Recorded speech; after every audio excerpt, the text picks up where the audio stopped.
We are continuing to follow breaking news here at Live Now from Fox. Republican Senator Lindsey Graham He has just landed died. back in Washington after shaking hands with a president in a war zone. 48 hours later, he was gone. You know, on Saturday night, paramedics rushed to the home of one of the most powerful men in the United States Senate. Police scanners picked up a single word: cardiac arrest. By Sunday morning, his office confirmed what nobody wanted to believe. Senator Lindsey Graham, one of the most recognizable voices in American politics for over 2 decades, was dead at 71. No warning, no public illness. Just days earlier, he was standing in Kyiv, meeting face to face with Ukraine's president. And now, the man who helped shape America's foreign policy for a generation is gone. Lemdy, in the next some minutes, I'm going to walk you through exactly what happened in his final hours, the extraordinary career that got him there, his complicated, headline making relationship with Donald Trump, and how the political world is reacting right now. Mons, stick around, because the timeline of his final days is stranger than you'd expect. King. Let's start with what we actually know, because in the first hours after news like this breaks, misinformation spreads fast, so I'm only giving you what's been confirmed. Banned on the evening of Saturday, 11 July 2026, emergency crews responded to a call at Senator Graham's home. Scanner audio obtained by NBC News referenced cardiac arrest. Free, sufficiency card report. Photos reviewed by NBC News showed paramedics carrying a person from the home on a stretcher, with police cars and fire trucks on the scene. Manned. Early Sunday morning, Graham's communications director confirmed the news the country had been bracing for, posting a statement on X. The office's exact words were that the senator passed away from a brief and sudden illness. Bond.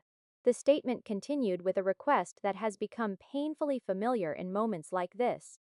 Senator Graham's family appreciates prayers at this time and asks for privacy during this incredibly difficult period.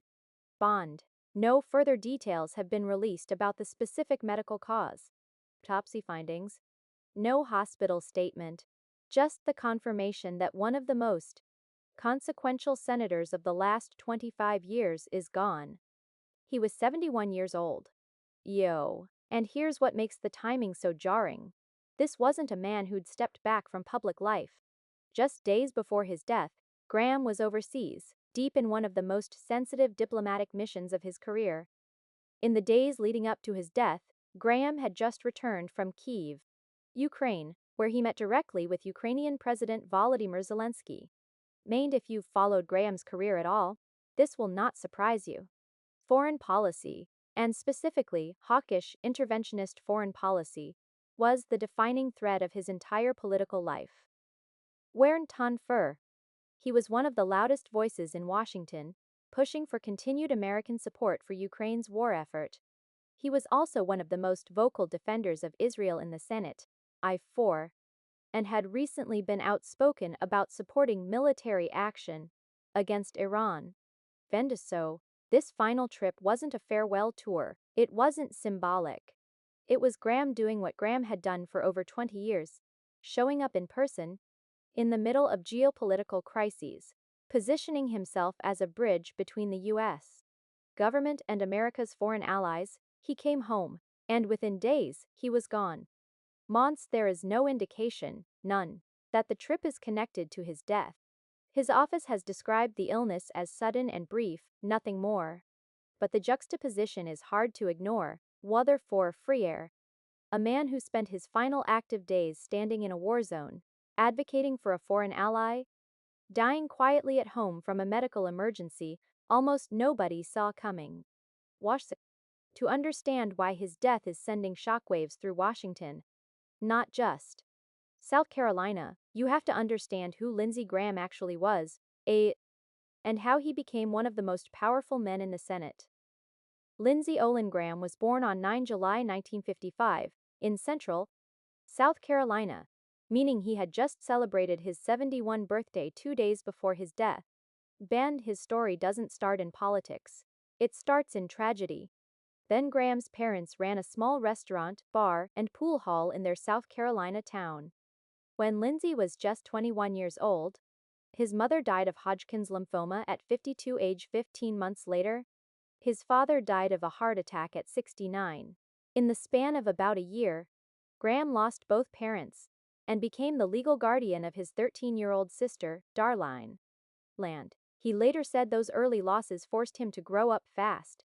He stayed near home, attending the University of South Carolina so he could remain his sister's guardian, graduating with a psychology degree in 1977 and a law degree in 1981.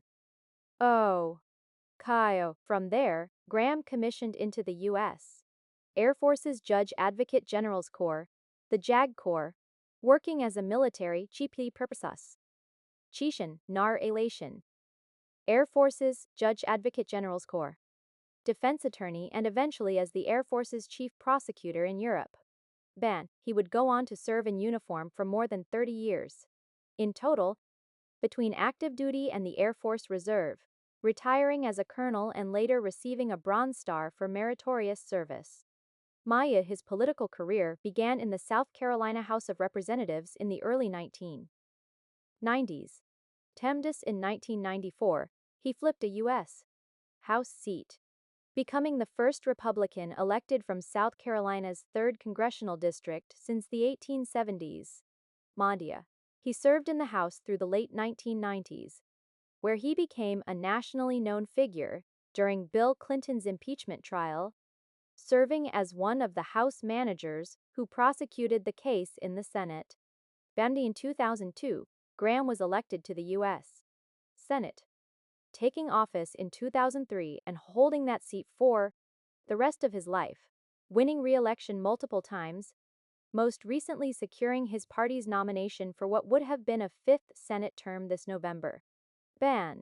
During his time in the Senate, he chaired the Judiciary Committee from 2019 to 2021 and later chaired the Budget Committee.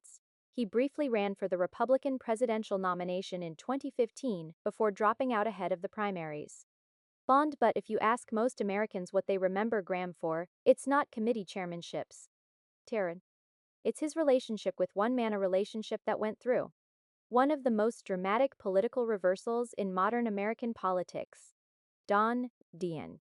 This is the part of Graham's story that political junkies could talk about for hours, so let's break it down clearly. Before 2016, Lindsey Graham was one of the loudest Republican critics of Donald Trump. He openly mocked Trump's candidacy. He was a vocal skeptic of the populist anti-establishment wing of the party that Trump represented. The two men publicly clashed repeatedly during the 2016 primary. Then something shifted. After Trump won the presidency, Graham met with him in 2017 and from that point forward, became one of Trump's most consistent and outspoken defenders in the Senate. This transformation became one of the most talked about political pivots of the era. The senator who once dismissed Trump became a near constant presence beside him, golfing with him, defending him on cable news, and standing by him through impeachment battles. Speaking of impeachment, Graham's own words from Trump's first impeachment in 2019 became some of the most quoted lines of that entire saga. He openly stated he had made up his mind before the trial even began, said he saw no need for witnesses, and expressed open disdain for the process itself. Democrats fired back by resurfacing Graham's own statements from the Clinton impeachment. More than 2 decades earlier, when he'd argued for a very different standard of what the Senate owed the country in an impeachment trial. That contrast Graham the prosecutor in 1998 versus Graham the defender in 2019 became a defining example of how much Washington, and Graham himself had changed. By the time of his death, Graham was considered one of the most powerful Trump allies in the Senate, someone who had access to the White House, influence over foreign policy decisions, and a direct line to the president that few other senators could claim. That's the political legacy. Now let's talk about how the country and Washington is reacting to his sudden death. News like this doesn't just affect South Carolina, it ripples through the entire U.S. political system. Land Graham's death leaves an immediate and complicated vacancy, not just in terms of who fills his Senate seat, but in terms of the foreign policy alliances he'd spent decades building. Mende, he was one of the Senate's most active voices on Ukraine, one of its loudest advocates for Israel, and one of the president's closest confidants. Those are not easy shoes to fill, and Washington will be dealing with the practical fallout of that vacancy for months. Lined as of this recording, tributes are still pouring in from colleagues on both sides of the Aisle, a rare moment of unity in an otherwise deeply polarized political climate. Whatever people thought of his politics, few in Washington disputed his influence, his work ethic, or the fact that he was one of the most available, most quotable senators in modern memory. His family has asked for privacy, and no funeral arrangements or public memorial details have been announced yet. Um, Elmde, South Carolina will now also need to determine how his Senate seat is filled, since he had already secured his party's nomination for a fifth term this November. Amendi will be tracking all of that as it develops. So, to sum up what we know right now, Senator Lindsey Graham died Saturday night at his home from what his office called a brief and sudden illness, just days after returning from a high-profile diplomatic trip to Kyiv, Manda. He was 71 years old, leaving behind a 23-year Senate career, a Bronze Star, decades of military service, and one of the most talked about political transformations of the last decade. No further details on the cause of death have been released, and his family has asked the public to respect their privacy during this time. This story is still developing, and as more information comes out about funeral arrangements, tributes, and what happens next with his Senate seat, I'll be covering it here, so make sure you're subscribed and have notifications turned on, because this is going to keep unfolding over the next few days. Let me know in the comments what stood out to you most from his career. Was it the Trump relationship, the military service, or something else entirely? Thanks for watching. I'll see you in the next one.